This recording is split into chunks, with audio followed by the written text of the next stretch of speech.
My grandpa was a journalist. Today's his birthday. Happy birthday, Grandpa. 5 years ago, I was struggling.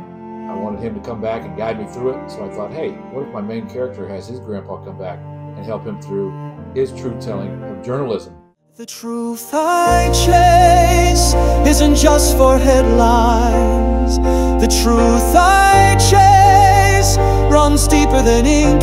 It's in my blood, it's in my soul. It's who I am, it's how I think. The truth I chase isn't just a story.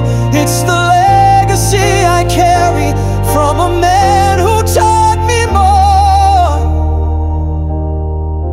than just how to write the words.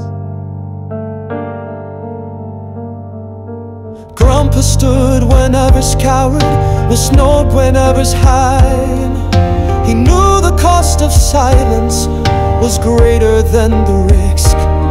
So maybe I'll lose everything, maybe I'll stand alone, but some things are worth fighting for, even when the fight's your own. The truth I chase is worth the sacrifice.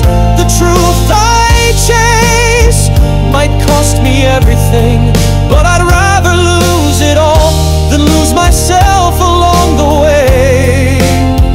The truth I chase isn't just my story,